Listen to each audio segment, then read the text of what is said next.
welcome to Bewusst TV. I'm sitting here with David Icke, and this is, I think, my second interview. I was at your place was it 2007 or something, and yeah, a lot of things have happened since then. But we have to start from the beginning, so to say, for the audience who don't know you. David Icke, most people know you, but not everyone. And we have to, for starters, we need to talk about what you are associated most with, that is the reptilian agenda, and that we are divine beings, but we are manipulated from beings that are not from here, or what, and that they are actually the royal family, the British royal family is involved with reptilian beings. How does it work? Crikey, how long you got? It's something that I've been researching is a hardly applicable word in some ways, because to research means to look for, and you do that, of course you do, but after some extraordinary what people would call paranormal experiences in 1990 and 91, my life has become, since then, this synchronistic series of coincidences which have led me to, and even brought to me, really, people, personal experiences, documents, books, and all these different sources that have put information before me in a very coordinated way, like some hidden hand is passing information to you. And it's not just random information, it's information that very clearly, as it comes into my life, has a direction. It has a series of steps. So in the early 1990s, the information that was coming into my life was about the fact that there was a cabal that was manipulating human society and world events towards the goal of a Orwellian global state, in which there would be a world government dictating to every country. Countries would be dismantled and become regions of great power structures. The European Union is a classic. And what we're seeing now with the European Union is the next stage of breaking countries up by destroying them financially, and then centrally dictating financially and in terms of government.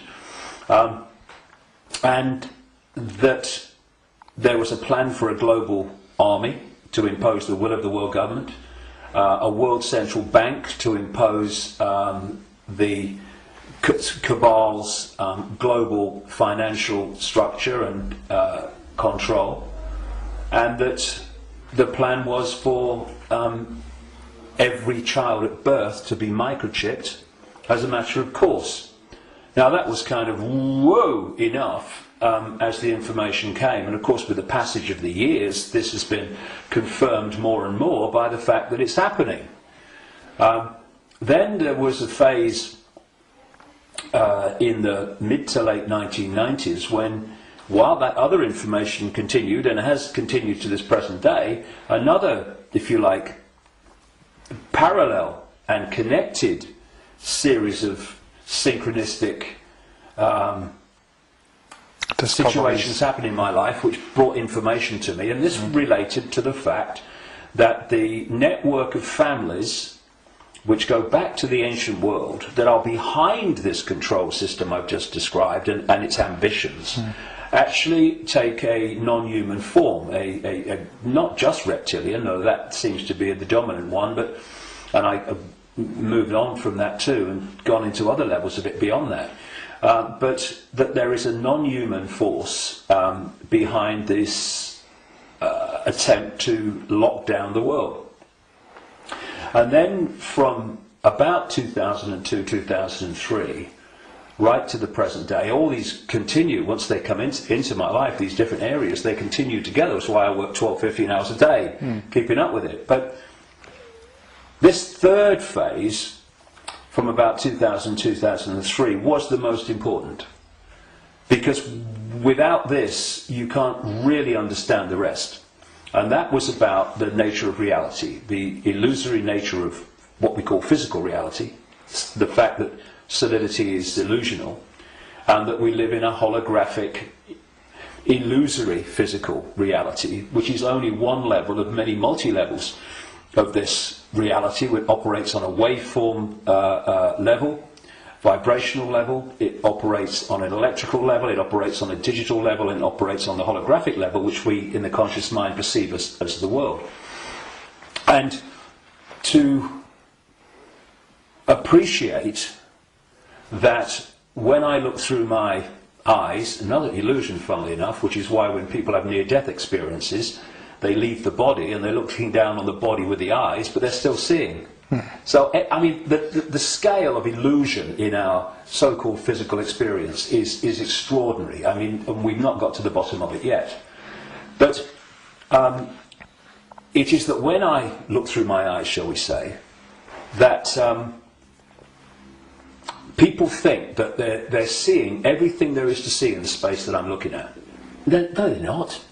They're seeing a tiny band of frequency called visible light, which is so tiny it is ludicrous. And the rest of what exists in this universe, and even mainstream science would say this, although it's Stone Age science I would suggest, but even it sees this, that the overwhelming vast majority of what exists in this universe, in energy, matter, mass, whatever you want to call it, its different forms, we cannot see. And therefore, we are living, if you like, in like a holographic television channel. So, all I'm seeing now as I look here is this tiny frequency range called visible light. Channel 1. Yeah, but all the other levels of reality also share the same space as the one that we're experiencing. And, you know, we've got digital television coming in now and all that stuff, but if you take the analog version of television, radio too, they are sharing the same space without interfering with each other, because they're on different frequencies, and thus interpenetrating this reality that we experience with a conscious mind are all the other realities where very, very different worlds are manifest, and with very different what we call laws of physics. And so it's from these frequencies that are very, very close to this one that we use the term with radio and television where interference takes place. And if you have two radio stations that are well away from each other in the frequency band, then they don't interfere with each other. One's not aware of the other one. But you get two frequencies that are close, and you can get, it might be dominated by one, but there's interference from the other. Why? Because the frequencies are very close. Well, these manipulating entities, forces, shall we say, operate from a frequency band that's very close to this one, but not this one. So we might not see them, but they might be here. Well, let's give an example. You'll see stories of UFOs appearing out of nowhere and disappearing into nowhere. You'll hear stories about people saying this entity appeared out of nowhere and disappeared into nowhere. Well, they haven't disappeared. And they haven't appeared out of nowhere. What they've done is they've entered the frequency band that we can decode, the visible light frequency band that I'm talking about, and when it enters that, we start decoding that information because it's now in our ability to do that. And as we start decoding it, bang, to the observer, it appears that it's just come out of nowhere. And then it leaves that frequency range, and to the observer it's disappeared into no, it hasn't. It's just left that band that we can decode, which is tiny. And so when I find this particularly compelling when I go around different ancient beliefs and explanations of what's happening, and you find that although they're using different names, they're telling the same story.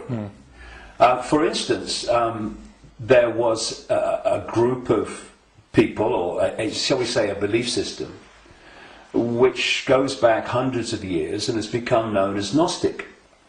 This was the belief system of people that ran the great library of Alexandria, with Hypatia, who was slaughtered by a mob inspired by the Roman Church, because that library carried information and knowledge that would have, as it circulated, demolished the Roman Church's version of everything. And it was challenging the Roman Church version of everything. And what's interesting is whenever you come across the Gnostics' belief system expressing itself, you see it's followed by slaughter, suppression, and the destruction of that knowledge.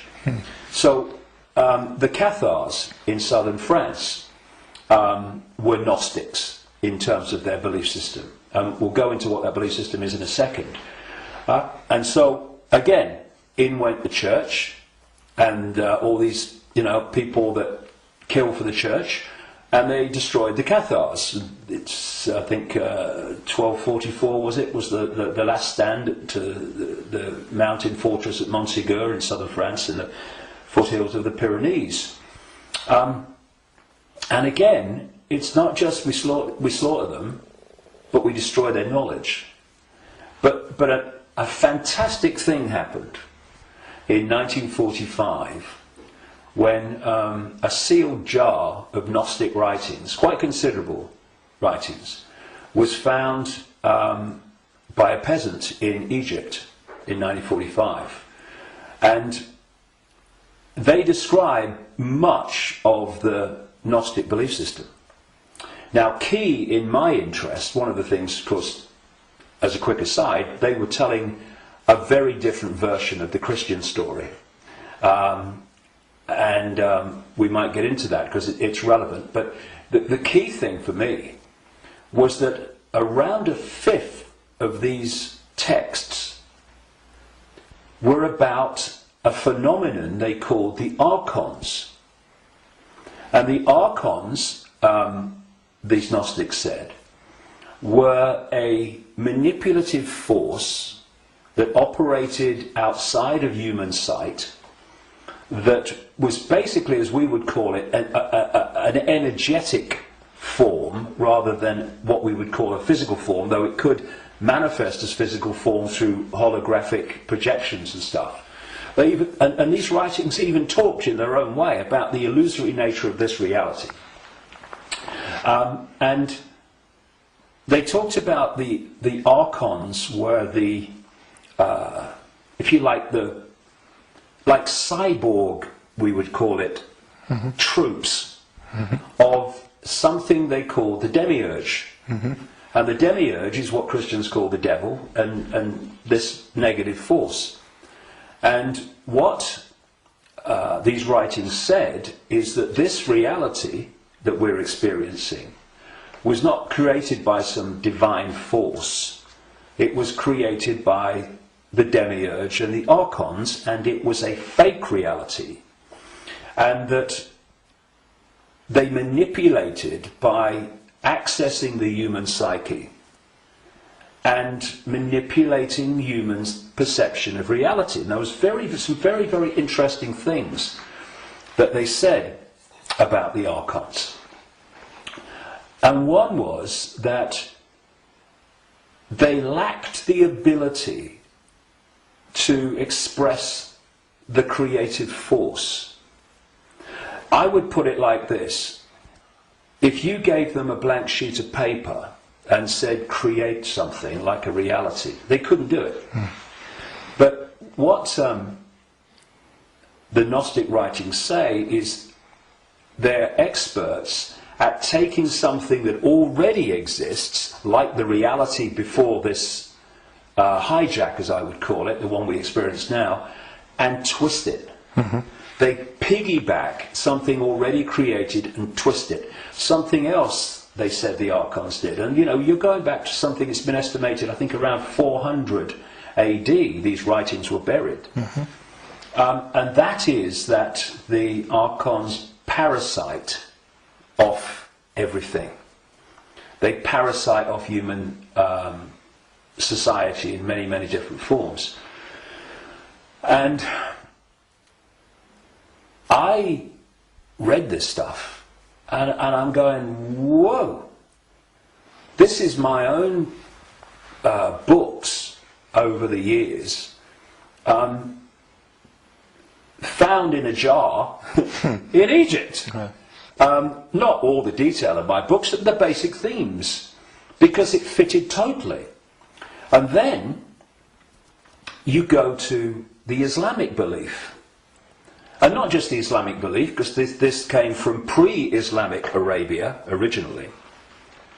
And that is the very considerable focus in Islam on energetic beings they call the jinn. Mm-hmm. And when you look at the jinn and you look at what the Gnostics said about the Archons, hallelujah, hello, they're the same thing. And then you go around other cultures and you see the same recurring theme. And so when you look then at human society,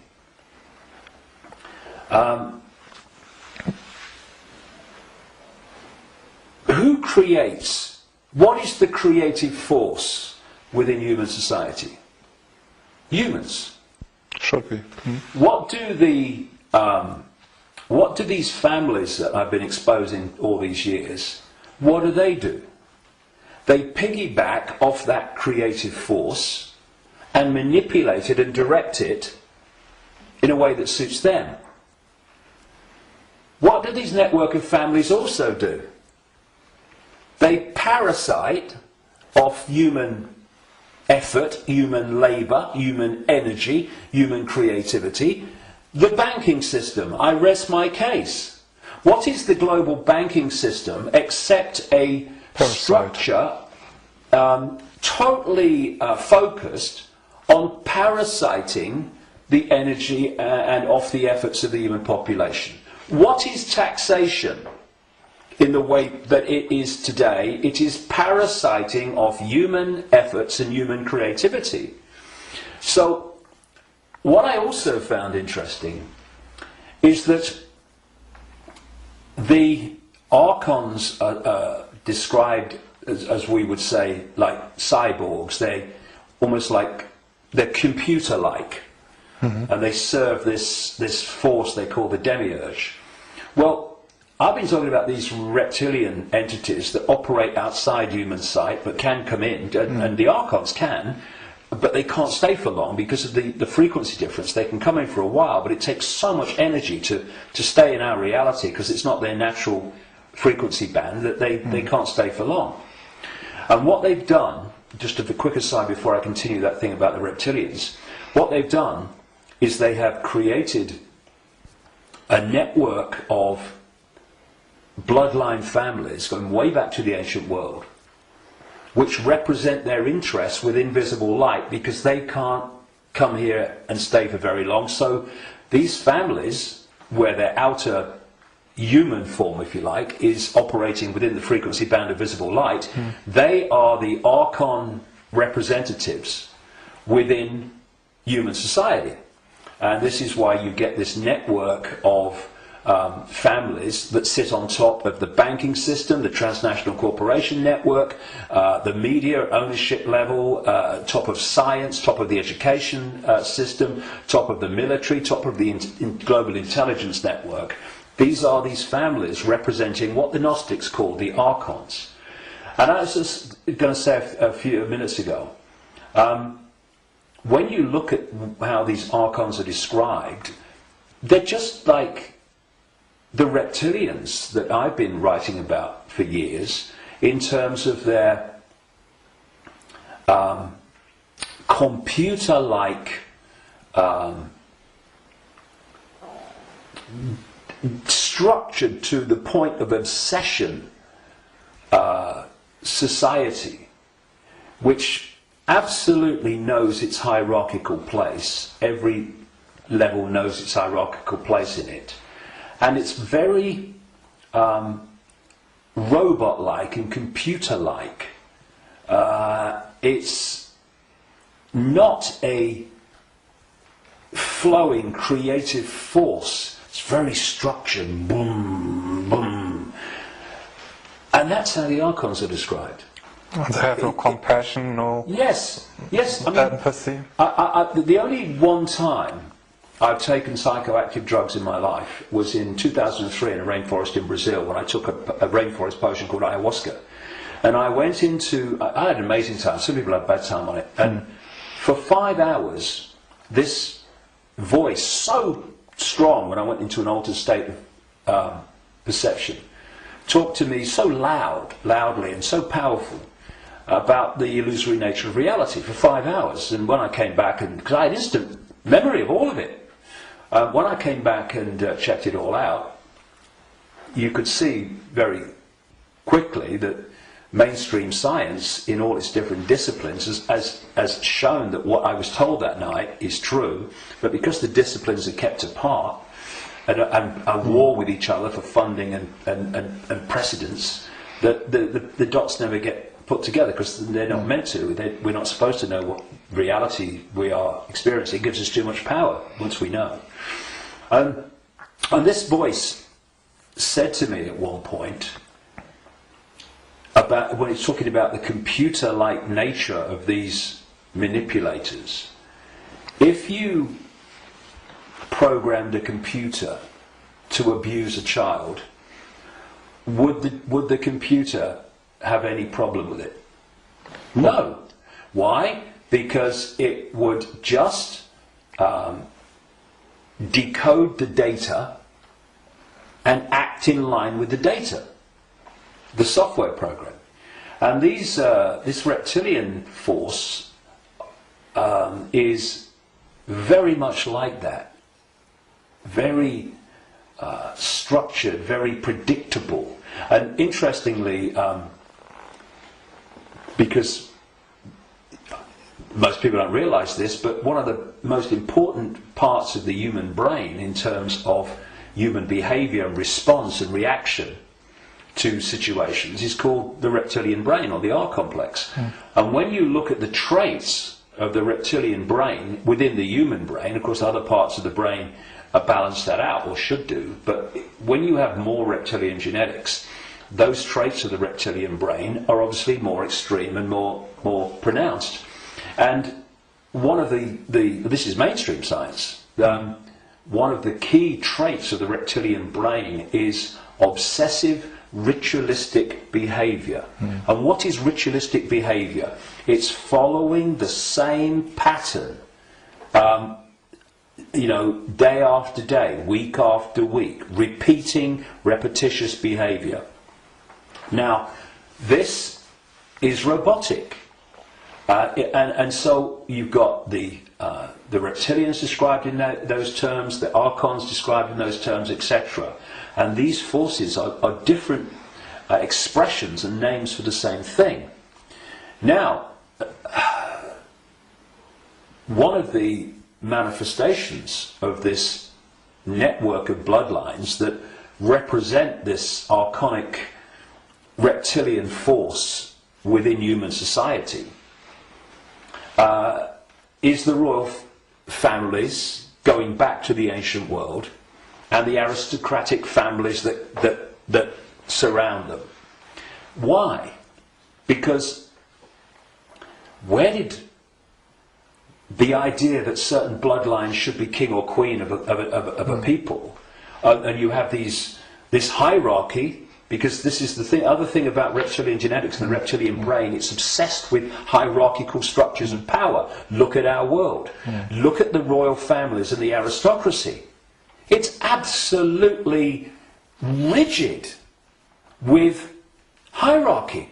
Everyone knows their place. You're a viscount, you're a baron, you're a lord, you're a king, you're a prince, and all this stuff. This is the human expression, or the partly human expression, because they're hybrids, of the reptilian archon obsession with hierarchical structure manifested in our world. Because what they're doing is bringing that archonic reptilian reality into our world and making our world like theirs, more and more and more. Now, we have this thing, of course, going way back, which goes under the title of things like the divine right to rule. And what is that? That's the right to rule because of your bloodline, because of your DNA. And we have the ancient emperors of China claiming the right to be the ruler because of their descendants from the serpent gods. And the association between the serpent and the snake with royalty and royal families and royal bloodlines, just follow it back. And so you look at these royal bloodlines that have come through, because what happened is that there came a time when the human population started to reject overt, in-your-face dictatorship from royal bloodline. And that you had that move where this force, not entirely, not least in Britain, moved into what I call the dark suit professions of banking and business and all the rest of it. And politics, and have gone on manipulating from that point of view. But some of them survived, like the British royal family. Now, if you want to see a group of people that are so obsessed to the extreme, not just with hierarchy, but my goodness me, they are. The whole British class system, as they call it, is based on obviously hierarchy, which is based on the head of state being the Queen. But you want to see a group of people who are obsessed with ritualistic behaviour. Look at the royal family. She goes to the same palace at Christmas. She goes to the same palace in the summer. She goes to the same palace in the spring, and so on. And if you look at the royal year, it's ritualistic. It's a hamster's wheel, repeating. And then, and we've seen in the week that we're talking, 60 years, the Queen Elizabeth, 60th year on the throne, the Diamond Jubilee. It's really been in our face in the last few days, and I've watched as much as I can because I wanted to follow the ritual. But, you know, Britain is famous for what is called pomp and ceremony. You know, the guards in red jackets and black hats, you know, like, you know, need a haircut, marching up, changing of the guard, and then you've got people in breeches and all this stuff. It's unbelievable. But it's not pomp and ceremony. It is ritual, repeating ritual. So if, you know, I'm saying, and I've said for years and years and years, I've been saying it this week as this has unfolded, that the British royal family, and the royal families of Europe too, but the British royal family is an expression of this hybrid bloodline which represents these other dimensional forces within human society. And I've described how these other dimensional forces operate, their mentality, how they structured. And you look at the British royal family alone, and it's absolutely a mirror of the very traits that the Gnostics, etc., have spoken of in terms of this archonic other dimensional force. So, you know, it's very challenging, obviously, for people that have not researched this and not been through the experiences that I've been through in terms of things that I've seen and things that I've experienced and things that I've read and researched. And also because from cradle to grave we are given a certain version of reality. Boom! You know, education system, peer pressure, media, all the way through, to actually go and encompass the possibility of what I'm saying.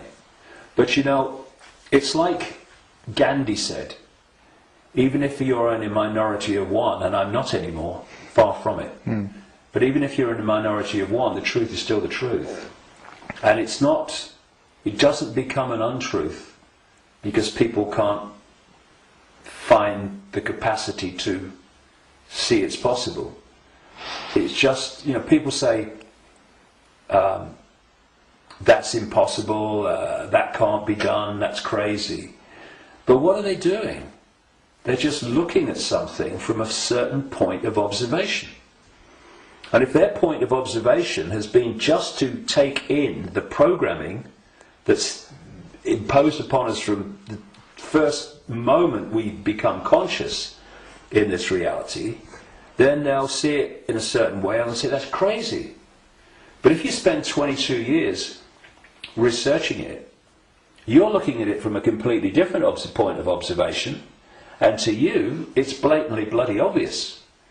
And it's bringing those 2 points of view together that's the challenge, because what is happening in the world and what's behind what is happening in the world is so massively different, fundamentally almost indescribably different to what we're told is happening, that's the chasm that is probably more than anything else the greatest defence vehicle that this conspiracy has. It is so extraordinary that people think it's not possible, and anyone that talks about it must be crazy. But it is changing.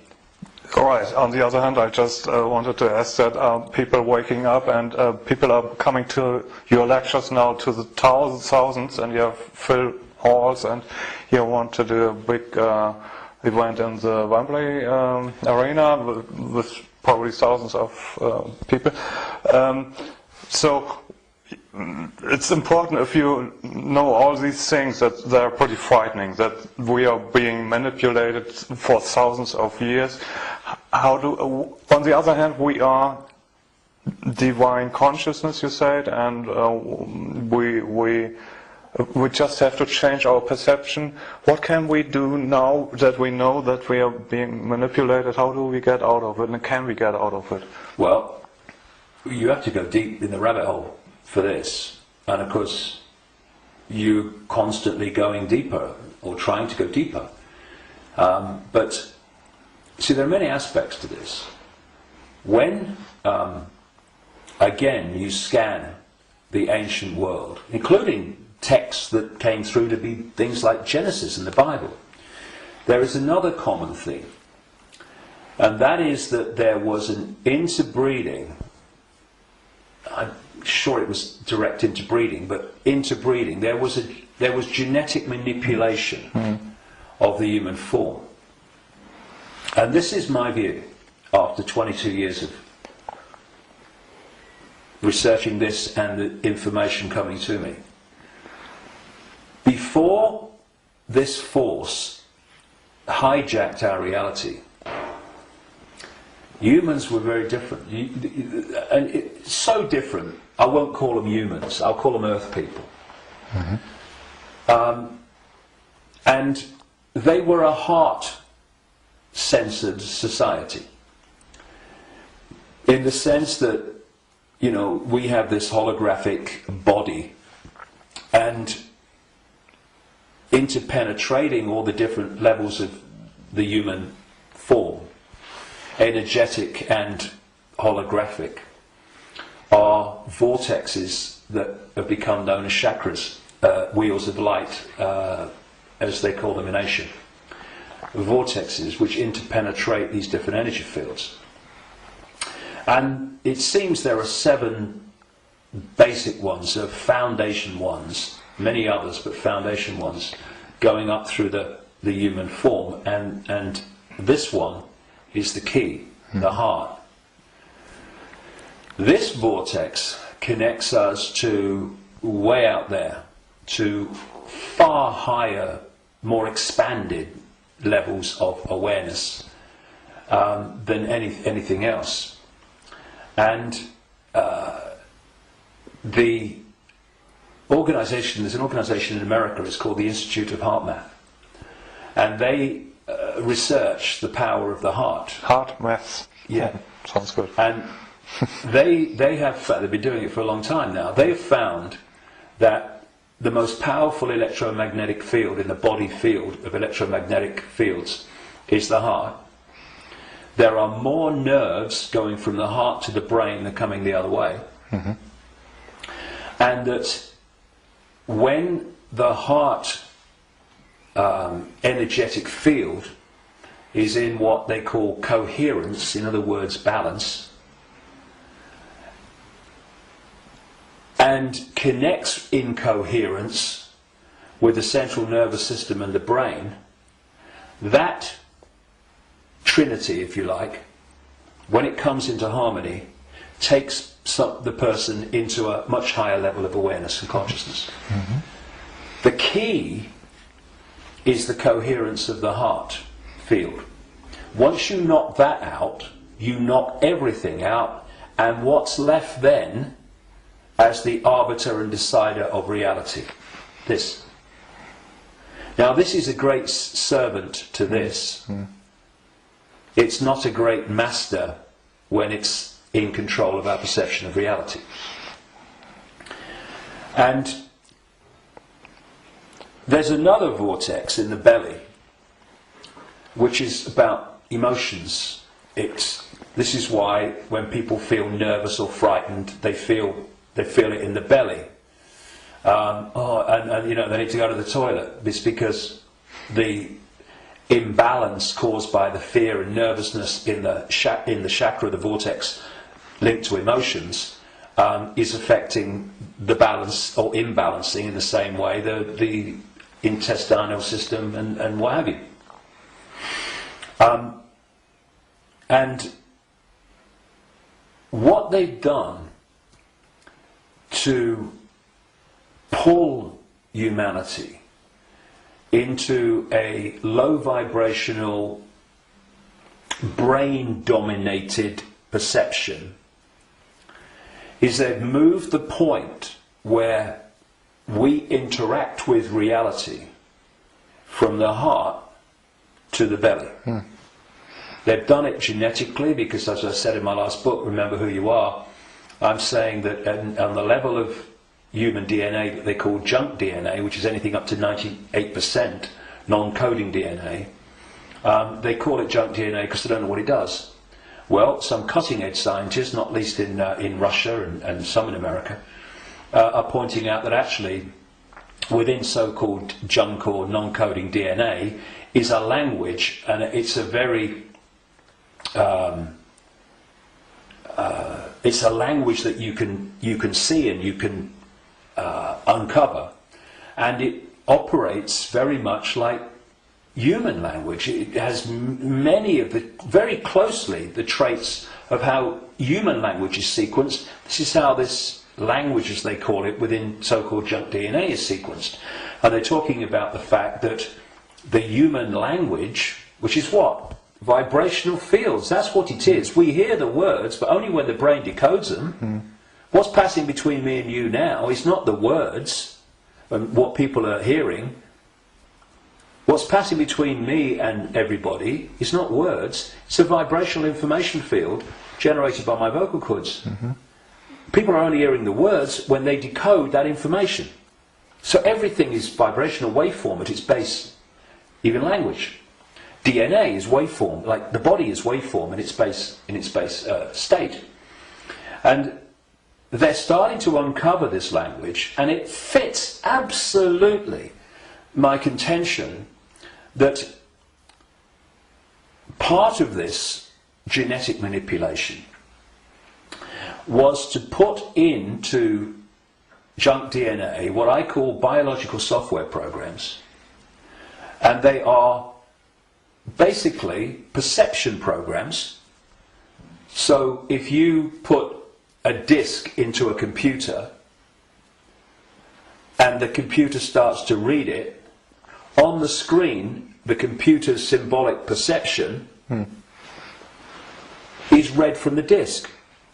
Well, what if we had biological software programs running through from junk DNA, this language they're finding, and we were reading them into a perception of reality? The other key side of this is that there are emotional biological software programs in there that are running all the time. And when you are reading those, then you are in the belly, because they're low vibrational software programs in terms of emotions, because they're all about fear and all the subdivisions of fear, like anxiety and frustration and depression and guilt, all these expressions, different expressions of fear. And if we do not open our minds, I call this the human body-mind computer, biological computer. If we don't open our minds and let the true self in, consciousness, then humans are operating literally in a closed system in which the DNA emotional and perception programs are running and not being challenged by a level of awareness that is beyond the program. So basically, people talk about the blind leading the blind. What humans are is the program leading the program. And it is my view, and this may be shocking to people, even some who've been along this road a bit. It's my view, after 22 years of putting this together, that the vast majority, at least, of humans have been going through entire lifetimes without having a single original thought or emotional response. Now, when you've got psychologists, I mean, Carl Jung, the Swiss psychiatrist, talked about this, but others too. When you've got psychologists that say that they can break down the human personality into 12 major archetypes and combinations of them, well, at the level of awareness, at the level of consciousness, at the level of the true self, we are infinite possibility within an infinite reality of infinite possibility. How on earth can you break down that into 12 major archetypes and combinations of them? It's ludicrous, you can't. But what can you do that to? Computer programs. And that's what we are. These archetypal personalities are actually software running, perception software running within junk DNA. Now, put all this together, and that has moved us from a heart-centered society, connected out into a greater level of reality. This is the innate intelligence. This is supposed to serve this, not be the governor of perception. That's why this knows, and this thinks has to work it out. People don't go, my intuition thinks. No, my intuition, and we do this, don't we? My intuition just knows, because instinctively on a subconscious level, we're going to that point of true knowledge, true awareness, no, beyond knowledge. This is knowledge awareness. But what's happened is our point of interacting has gone from the heart-centered society, and if you're coming from this, and this innate awareness, this innate knowing, this innate understanding that everything is connected to everything else, then you manifest from that a completely different society to the one that we have. What's the one that we have? They've moved it into the belly.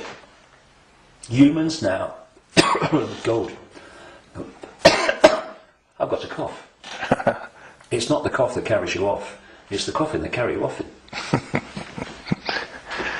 Now,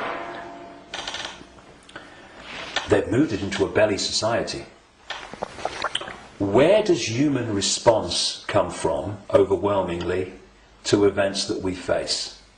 The emotions. It's an emotional response. It's an emotional reaction. It's not a heart reaction, overwhelmingly, though of course it does happen. It's an emotional reaction.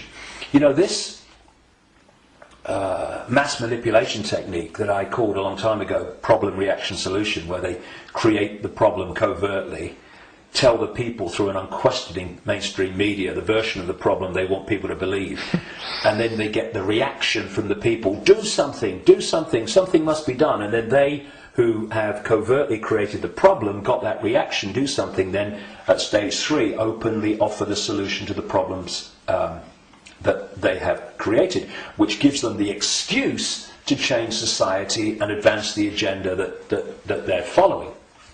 Now, it's not problem, go into the heart, look at it from the innate intelligence of the heart. It's not even problem, have a think about it, do a bit of research, see what you think. It's problem, reaction, solution. It's the manipulation of an emotional response, an emotional reaction. And what they're doing all the time is manipulating an emotional response to get support or to justify what they're doing. So, for instance, they'll tell you that Gaddafi was killing his own people and what have you, because they're looking for an emotional response. Oh no, we've got to stop him killing his own people. What they don't tell you, of course, is that the rebels were actually put in there, funded and armed by the NATO alliance to cause the problem. And then when Gaddafi's troops start reacting to what they're doing, shooting back at being shot at, then suddenly, oh, look, Gaddafi's killing his own people. Reaction, oh yeah, we've got to stop it. So this is happening all the time. You know, 9/11, ooh, that was, look at 9/11. And those horrific pictures and the towers coming down. Did that take us to here? No, it took people here. And from this gut, what would he say? Gut reaction. You know how many? People say, "What does your heart tell you? What does your heart tell you?" Right? But how many times, instead of going, "What does your heart tell you?" what do we say? What does your gut tell you? Emotional response, emotional reaction. And so what they've done is moved us. Not all of us, not everybody, but the vast majority. They've moved them from the heart, high vibration, which they can't touch. Yeah. If we're in the heart, we're untouchable. It's like Radio 1 trying to impact on Radio 2. Can't be done. They're terrified of us going into the heart because it's over. So they move us into their stadium vibrationally. Because not only do they manipulate human response through emotion, they feed off human low vibrational emotional energy. They've turned us into their energy source, because they're an energetic source basically at their core. Well, we all are, but they're much more energetic than we are, because we're much more aware of the holographic, the so-called physical. And so when we eat food, we think we're eating physical food. There is no physical.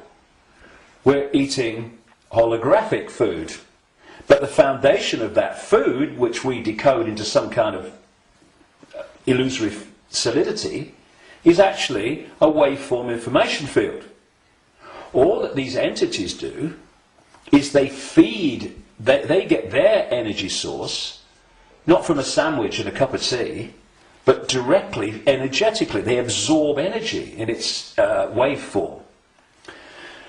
And so when we generate low vibrational human emotion, that emotion is resonating within the frequency. That's why we can't see it. We can feel emotion, but we can't see it. Because it's vibrating within another frequency band beyond visible light. And that's the frequency band that these archons, reptilians, overwhelmingly operate in. So every time we generate fear and all its offshoots, we're feeding them energetically. So you get a war, a 9/11, a global war, and you get an economic crisis where parents now in Greece are giving their children away or selling their children because they can't afford to feed them. Can you imagine in that one incident with one set of parents how much is generated here emotionally from the horrific? I can't even think about it. Imagine what it must be like. And that's just two parents. You get that operating. Look at the world. Look at the world every day. All over the world, in all its different expressions, how emotional energy is being generated and produced by the circumstances that society has been structured to create. It's an orgy of energetic vampiring. And so, when Morpheus in the Matrix held up a battery and said, the Matrix is a computer-generated dream world made to turn humans into one of these, that is a profound truth. Because that's what we've become. Not so much batteries, though that was a good symbol, but actually generators, power stations, generating this energy. So we have this situation, if we bring these strands together at this point, in my contention, that these perception programs are running through junk DNA, and the emotional software programs, biological software programs, are running through non-coding junk DNA.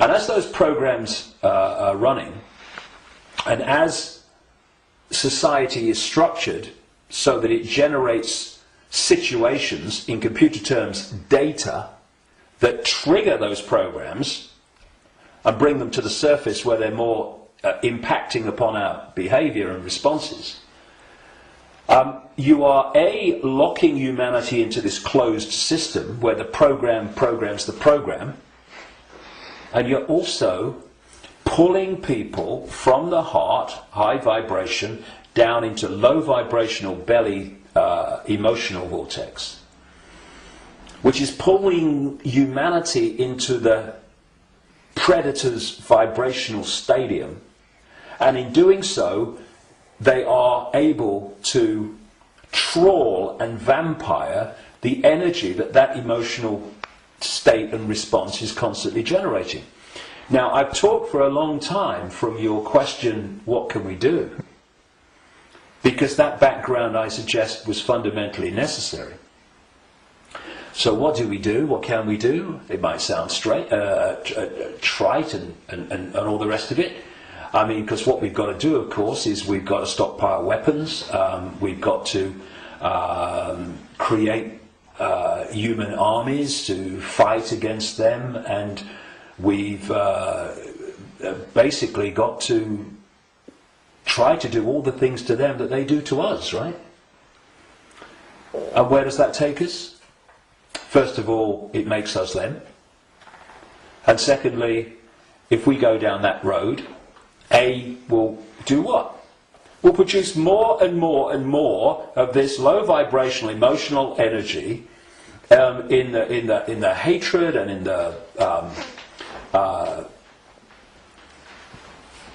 the anger that we produce. And we will also, if we go down that road,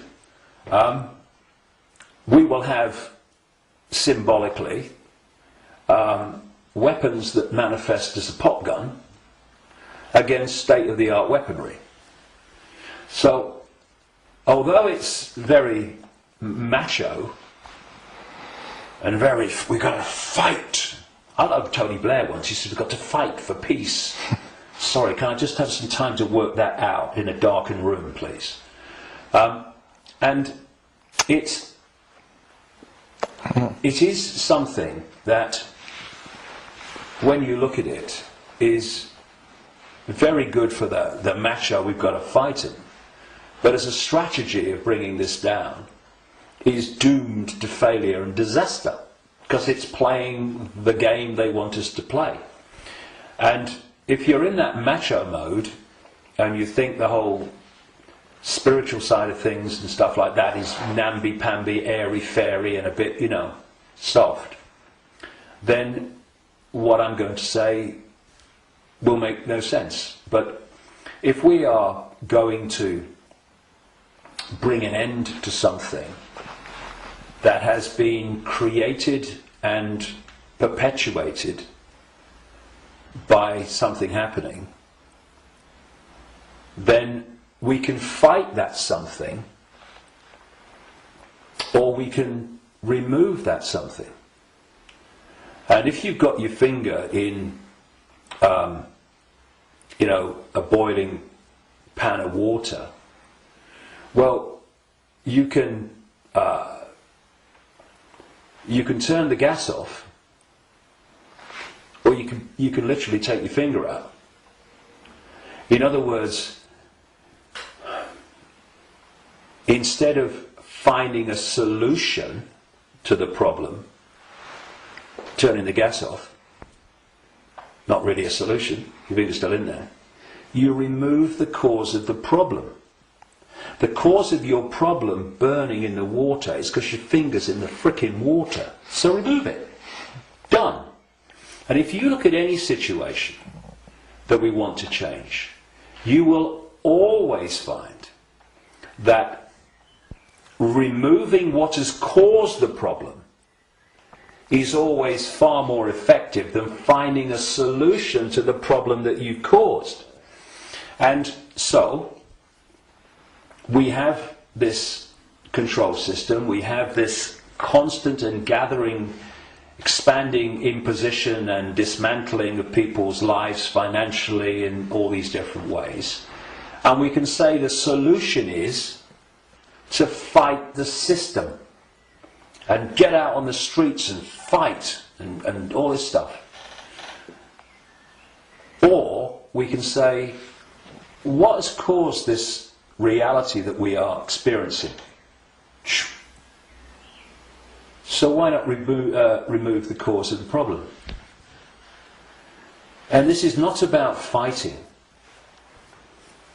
It's not about macho man responses. It's not about shouting loud. It's about changing the way that we interact with reality. And in doing so, stepping out of the influence of the programs that have been running human perception and emotional response throughout known human history, and are creating the world that we live in. Because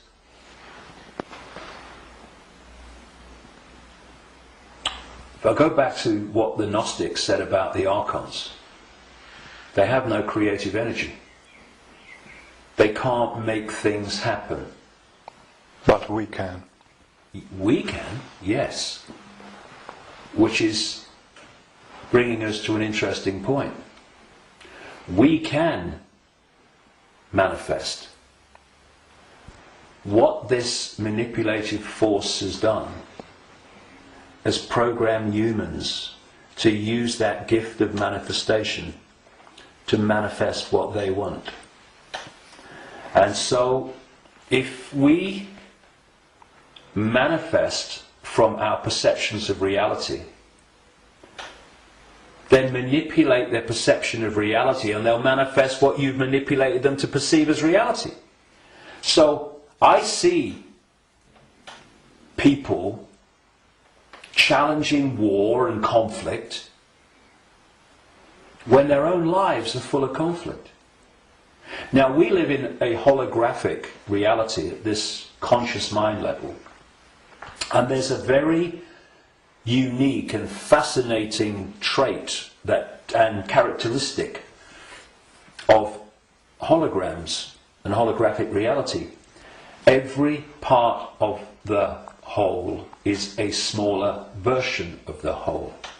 So if you take, for instance, in the holograms that you buy in the shops, if you take the waveform holographic print, which is on the print in waveform information,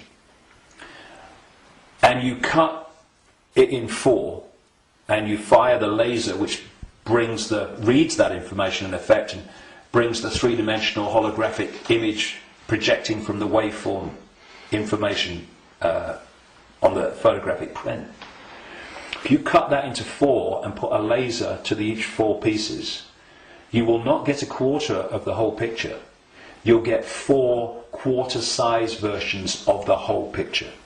And this is why, or explains why alternative forms of healing, like reflexology and acupuncture and others, can find points on the ear and the feet and the hands and all different parts of the body that relate to the body as a whole. Thus, reflexologists can work on a part of the foot and impact upon the heart or the liver, depending on where they're doing it. And I've known and talked to reflexologists and people like that over the years, and they know it works, but they're not sure why it works or why there are points on the foot and the ear and everything that relate and impact upon the body as a whole. Well, it's simple when you realise that this reality is holographic, because every part of the whole is a smaller version of the whole. The body is a holographic manifestation, it's a hologram. Thus, every part of the body must be a smaller version of the whole, and that's why all over the body, in all the different parts, you can find points that relate to the whole body. In the same way, if we have conflict in our own lives on a so-called individual level, and this is going on all over the world in all these different societies, I mean, and it is, then that's a smaller version of the whole. And a hologram moves both ways. When the whole hologram shifts, all the parts of the hologram shift, because they're expressions of each other. You shift or affect the smaller part of the hologram, and in this case it's lots of people, billions of people with conflict in their lives and all that stuff, and that's going to impact on the hologram as a whole, i.e. human society. And you're going to have collective conflict. If we want to put the fire out of the whole, what we call human society and global experience, then we have to put the fire out in our own lives, because we are fueling the fire. We are creating the fire. This is why they want conflict and disruption at all levels of society, because they know that they're constantly impacting upon each other. We have conflict in our own lives. Collectively, we are manifesting collective conflict. You have collective conflict like bombing Libya and Iraq and what have you, and the global conflicts. Those collective conflicts then impact on the individual that reacts to them with a lot more emotional, based emotional response. So everything is connected to everything else. Everything's impacting on everything else. Now, those behind this manipulation of human society, they know that. And they have been playing humans like a violin for so long. And this is why, not the only reason, but this is why they created human religions in this part of why, because there were many whys for that, and why they created human science, which is, I call it Stone Age science. It's song sheet science. It's not science. it's just a bogus explanation for reality, so we don't see the real one. This is why the nature of reality is hardly, if any time, discussed in schools or education in general. And you know, I travel around the world. I've been to 50-odd countries, many of them many times. I've seen the streams of television channels, not least places like America. You're going through the zapper button, and there's channels after channels after channels. I have never seen one that was asking the question with an open mind: who are we? Where are we? What is reality? Now that is ludicrous. I mean, we have a situation where probably the vast majority of people go through a lifetime, until they come to the end of their lives and they're thinking, you know, where do you go? Who don't even think about, who am I? You know, you say to them, who are you? Oh, I'm Charlie Jones. I drive a bus. And they'll tell you your family history, they'll tell you their life history and all that stuff. That's not them, that's their experience. And human self-identity identifies who we are, self, with our experience, with our name, with our job. Who are you? I'm a banker. No, that's your experience, it's not who you are. And so when you lose touch with who you are, and you lose connection to the true self beyond the program, then what's left is for the program to run and dominate our sense of reality. Our sense of reality becomes our point of observation by which we judge everything, and the emotional reaction from which our judgment and response to events comes. And it's a closed, ever repeating cycle. And unless we break it, then this will go on. And we break it by moving our point of attention, the point at which we interact with the world, from there to here. And you know, I had some amazing experiences in Peru in 1991. Amazing experiences which changed my life and all the rest of it. And I went back to Peru with a group of people from all over the world in April 2012. And we went around Peru, and we went to Machu Picchu, and this place where I had my amazing paranormal, what extraordinary experience in 1991 called Siyustani, near a place called Puno, and Lake Titicaca, the highest known rubber lake in the world. And this group, all of us, were going around these places, and what these places were heart places. Mm-hmm. When you went there, you interacted with them from here. And the behaviour of the group and the demeanour of the group was laughter and joy and happiness. Then there was one day, and this really, you know, I've been aware of all this for a long time, but you know what it's like. Sometimes you have an experience and it goes bang in your face. And there was one day towards the end of the trip where we went to a place called Tiwanaku, just over the border in Bolivia. It's an ancient site, very famous ancient site if you look at the history and accounts of South America. And if anyone thinks that human awareness, human emotion, human demeanour does not impact upon the energy field that we're all interacting with, they should cross the border between Peru and Bolivia at this place where we did. You walked across a bridge across a river, and one side was Peru and the other side was Bolivia. So once you crossed into Bolivia, woo, boom, this. You're right? back. So it took ages to get through the border guards. Just for a tourist group who's going to be in the country for about 3 hours. They'd all just come back from a hospital, apparently, where they'd had a sense of humour bypass. And we headed to this Icke, going through in a 40-minute drive through a police checkpoint and a military checkpoint. You know, I mean, if anyone says that he's predicting that Bolivia is going to be a police state, well, you're too late, mate. Anyway, we get there, and it was horrible, Icke. It was big time here, right? And I felt this in many places around the world, and they've all been connected to human sacrifice and rituals involving these entities operating in other levels of reality, but interacting with this one. This is what satanic rituals are. They're the interaction. This is why they do certain things and repeat them. They're creating an energetic environment which allows interaction and even the manifestation of these entities within the rituals. This is what sacrificing to the gods was all about in the ancient world.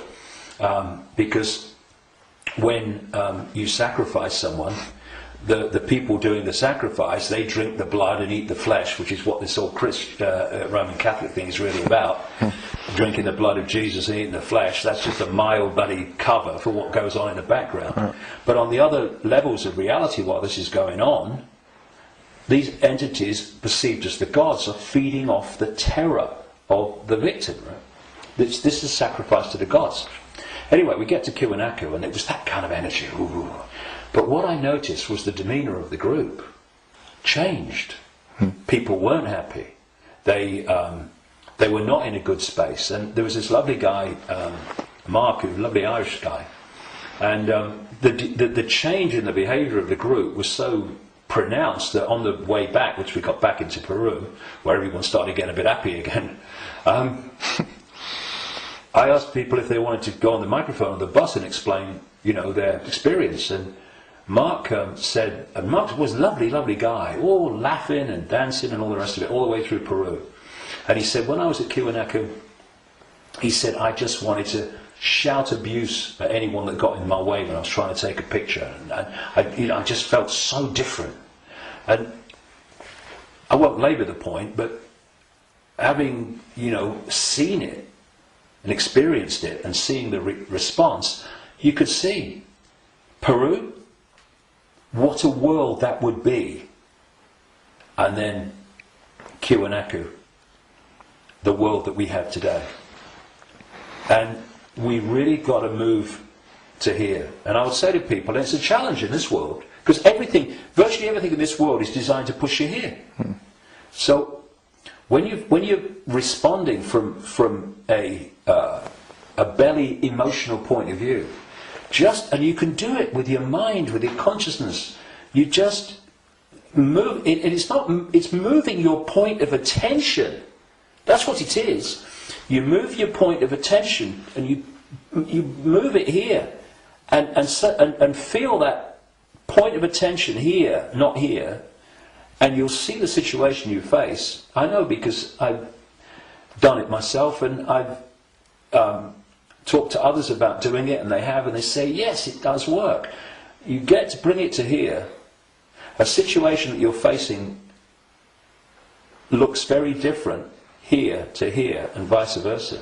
This is what we need to go. We need to become the heart-centered society that we are being hijacked and manipulated out of. Now, it's not just about moving your point of attention here and seeing the situation from here. Once you move your point of attention here, the vortex opens. Because now you're interacting with it with your own awareness, instead of interacting in a way that's dominated by this emotion. And when that opens, what comes through that energetic channel is innate intelligence, innate insight, innate knowing. And suddenly you're seeing the world and getting insights into things, and you're seeing what is happening as it is, and not as this is programmed to see it. And this is programmed to see it. You see, the brain, isolated from the heart, works in unison with the emotional chakra, and these two in unison, crikey, they're a bloody nightmare. Look at everything about human society that you don't like. These two buggers working in unison are where it comes from. So This. we go there. See, this, I'm talking about these emotional and perception programs that I say are running through junk DNA. Once the heart is no longer impacting in any way significantly on our sense of perception, on our sense of reality and all the rest of it, our sense of response, then the brain becomes the governor of our what? Perception, which is dictated to the brain once this is out of the way, which can override those bloody programs running through junk DNA. Piece of cake. You know, this is where the power is. This is what they're terrified of. So once that's closed down, this is what's done by the program and the way society is structured, then this becomes the governor of perception. And what it is doing, it is decoding as a sense of perception the perception programs running through junk DNA. And that perception of something becomes an emotional response to something, and this is an emotional response from the programs running through junk DNA of the emotional programs. So here's your, if you like, your holographic manifestation of the perception programs of self and the world and reality running through, and here is your holographic expression in response and reaction of the emotional programs running through junk DNA. And these have created the world we don't like. They've created the ability of the few to dictate to the vast majority. Because this will never see it. This will never get it. Except up to a point. This can get to a point where it can see the names, dates, places, Bilderberg group level of engineered wars level of what's going on in the world. But seeing where that is coming from, what's behind it, you've got to go into here. Because if you don't, you can't get into the rabbit hole. Because this can only go so far. And it's my view, and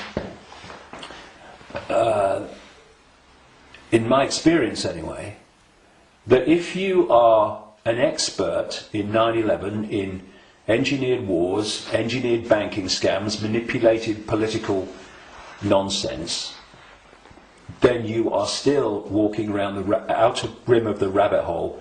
You've not even entered it yet. Because it's still the movie. This holographic reality is like a holographic movie, and when a movie has hit the screen, that's it, it's a done deal. You're going to change the movie now. And that's what this world is, this holographic world. Because what the human body computer is doing is taking vibrational waveform information, which is what the five senses do. It's turning it into electrical information, same information, different form, and it communicates that to the brain and the whole genetic structure, in fact, and that decodes it through into the digital and then the holographic. So the holographic, this apparently physical world, is the end of the story. That, in movie terms, is the movie hitting the screen. You ain't going to change it. You won't stand up in front of a movie screen and start shouting at the screen and telling the movie to change, will you? People will go, you're mad, mate, you're mad. If you want to change the movie, you've got to change the reel. It's being projected from back here. But that's what we're doing. You know, so many ways that people respond to this conspiracy when they meet it at some level. It's, we must get out in the streets and protest. Well, I'm not saying don't.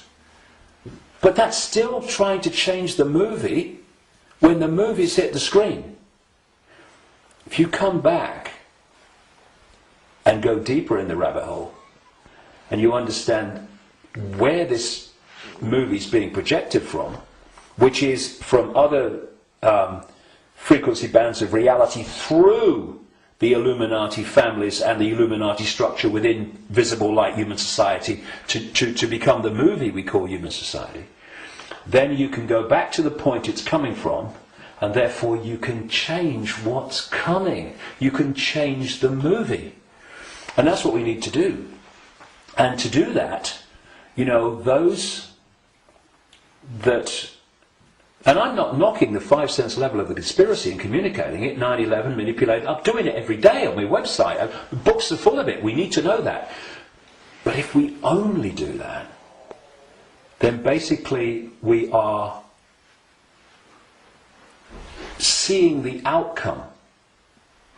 We are not seeing the origin. And you cannot change an outcome without changing the origin. And so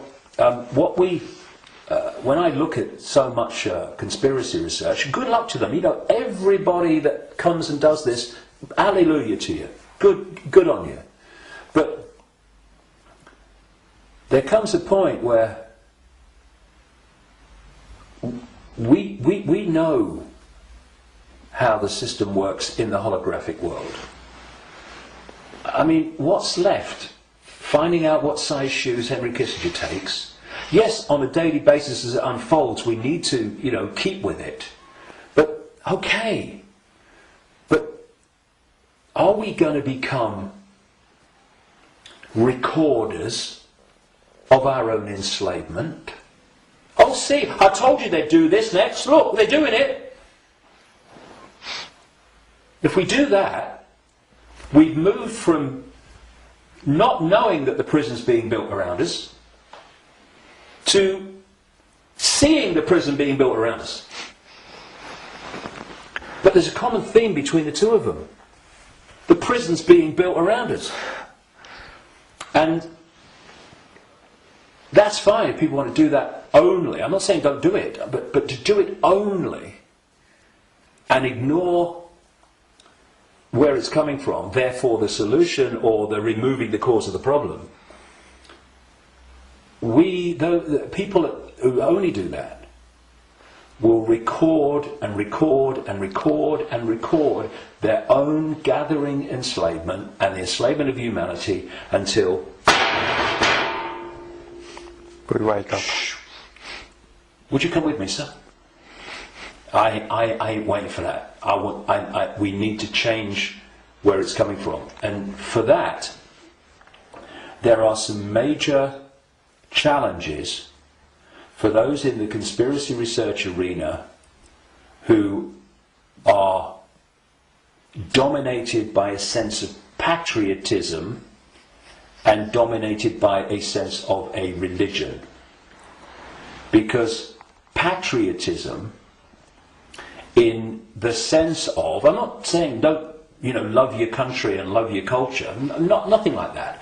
But patriotism, in the sense of self-identity, I am an American, I am an American patriot. No! That is your experience. What you are is infinite awareness. All that is, has been, and never can be. All possibility. Having that experience. And I'm a Christian. No, you're not. That's the belief system you have chosen to take on as your persona. But it's an experience of being a Christian. It is not who you are. And if you self-identify with being a Christian or being a Jew or being a Muslim or being a Hindu, again you are in a self-identity which is self-identifying with something that's not you, and also, and this is in terms of getting to the origin, it means that you are not going to go, I've come across this all the time, me.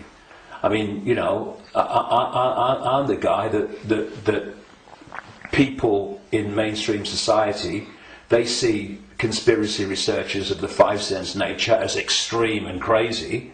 A lot of them see me as extreme and crazy. Because if you think that all you need to know about life and reality is between the covers of two covers of a book written by who knows when, and who knows what circumstances, the Quran and the Bible and all the rest of it, then and what that tells you are and reality is and how it all works, you ain't even gonna begin to go down the rabbit hole into the areas that we need to understand. Because if you do, you immediately realize that your religion is part of the conspiracy. We talked earlier about the archons and this demiurge, that this like devil figure, as Christians would call it, that the Gnostics talked about in their texts. Well, that demiurge and those archons, those jinn, and whatever you want to call it, those reptilians and all the different facets, they are the force that the major religions worship as God. Yeah. It is the Islamic God, it is the Christian God. Oh, I'm being controversial now, aren't I? I have been known to. I don't care. I want the truth, not the popularity contest victory. It's the God of Islam, it's the God of Christianity, it's the God of Judaism. Yahweh! Oh, that's the demiurge. That's this fake manipulator of creation that the Gnostics talked about. So we got this situation. Please tell me it's not true. I'm afraid it is. But it doesn't have to be. We just change it. And it's gone. But where this unseen network that the Gnostics talked about, all these people talk about, have created this conspiracy, this network of human manipulation of politics and business and banking and all the rest of it. And some people, increasingly large numbers of people, fantastic, have started to see that and challenge it and try to expose it. But at the same time, they are welded to religions that are worshipping the very force that created what they're trying to expose. And I suggest what we need is, yes, to move here, to open this and let consciousness in, but we also need a blank sheet of paper. A blank sheet of paper that says, okay, all preconceived ideas over here. All preconceived beliefs and perceptions of reality over here. Now, from this point, what goes on that sheet of paper in terms of my perception of reality comes from information, comes from innate knowing, does it feel right, and comes from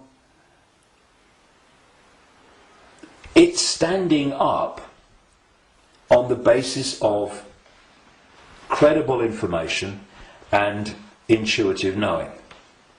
Now, some of these preconceived beliefs, they might be able to be put back. Maybe, I don't think many will. I don't think any will, really, but they can be. But they're not there on the sheet of paper dictating reality by reflex action. Now, David Icke, he talks about shape-shifting reptilians. He's mad. It's not possible. No, you do not believe it's possible, and thus you are dismissing what is absolutely explainable, not because you've researched it, not because you've even looked at it, but because that program which is dictating your sense of reality cannot encompass it. Thus, people say to me, and have said to many people in this arena, when the actions of these families have been exposed, they'd never do that. No, mate, you would never do that. They would and are every day. It's this, and then you say, well, how much? I've said this to television interviews in the mainstream, but they're like, loads of rubbish. And I say, well, I've been to 55 countries, many of them many times. I've researched this full time for 22 years. How much research have you done on this subject? zilch. But it's different, it's outside of their perception of possibility, so it's dismissed. And this blank sheet of paper lets anything in so long as it justifies its place on the paper. And when you do that with an open mind, you don't say, I'm a Christian, so I don't criticize Christianity. You go, I'm going to look at Christianity and what I've believed up to this point from a detached perspective and see if it stands up. I know a guy in America who set out many decades now. He was a real avid Christian, and he set out to prove the Christian story was true. Jesus existed and all this stuff. And very soon after this, as he started, I'm going to show it. Of course, what he realised very quickly is the evidence is all the other way, and he became a conspiracy researcher because then he's going, well, nothing of it. If I've been duped on this, what else am I being duped on? And then the dominoes start to fall, and you start to see the greater conspiracy. But he had an open mind enough to see that when the information was going in a certain direction, he was willing to go with it. But a lot of people that are welded to religions, they don't want to look at the information. And you can be a religious believer, and you can go to the 5 sense level of the conspiracy, because you can say it's Satan and Jesus is coming, and it's Armageddon, and it's the end times and all that stuff. You can do all that from a Christian perspective, but you ain't going to get in the rabbit hole. To do that, all those belief systems have to go, because they're there to censor the true self. Okay, thank you, David. That's amazing, and a lot of information, and a lot to think about. But the important thing is not to think, but to know, to feel, and we all have the ability and the what humans have. We can change it because we can create, which the others can't. Yeah, so they create through us, and the difference is, and the way to turn this around is to, instead of having our sense of reality manifest as our experienced reality by external forces manipulating our sense of reality, which becomes our experienced reality, we get rid of that influence, and our unique perception of reality becomes our unique experience of reality. Do you think we've got a world worth living in then? Do you think 2012 is a year that a lot of people say then there will be a major change? Do you think that's happening? Well, I've not gone along with that in the way that it's just been described in many ways. I came across a theme almost immediately after my initial stirring awake in 1990, in the spring, when I went to a psychic because I felt this presence around me all the time, and I wanted to know what it was. I didn't tell her, but just so if she would pick it up, and bingo, lots of things happened. So, I was going to go out on a world stage and reveal great secrets, and there's this shadow across the world, had to be lifted aside, had to be told, all that stuff. From that very earliest time, there was this theme that there was a vibrational change, which I would see now as a waveform information change, that was going to have many effects, but two major ones. One, it would awaken vast numbers of people eventually to another perception of self in the world and reality. The less closed-minded would be affected first, but eventually people at that time who were absolutely in the bubble, in the box, would be affected. Well, it's happening, quite demonstrably, it's happening. And the other effect, major effect of this vibrational change, which way back in 1990 I gave the title The Truth Vibrations because of this, these changes that we was going to bring, was going to be that this vibrational change would bring to the surface all that had been hidden so people could see it. Well, you look about people waking up to another version of reality and self and the world in vast numbers in 1990. You look at all that's been hidden coming to the surface in 1990. You know, what? Look at it in 2012. It's incredible. It's happening, right? But this truth vibrations that I was, as I called it, was going to be something that would get more and more powerful and more influential.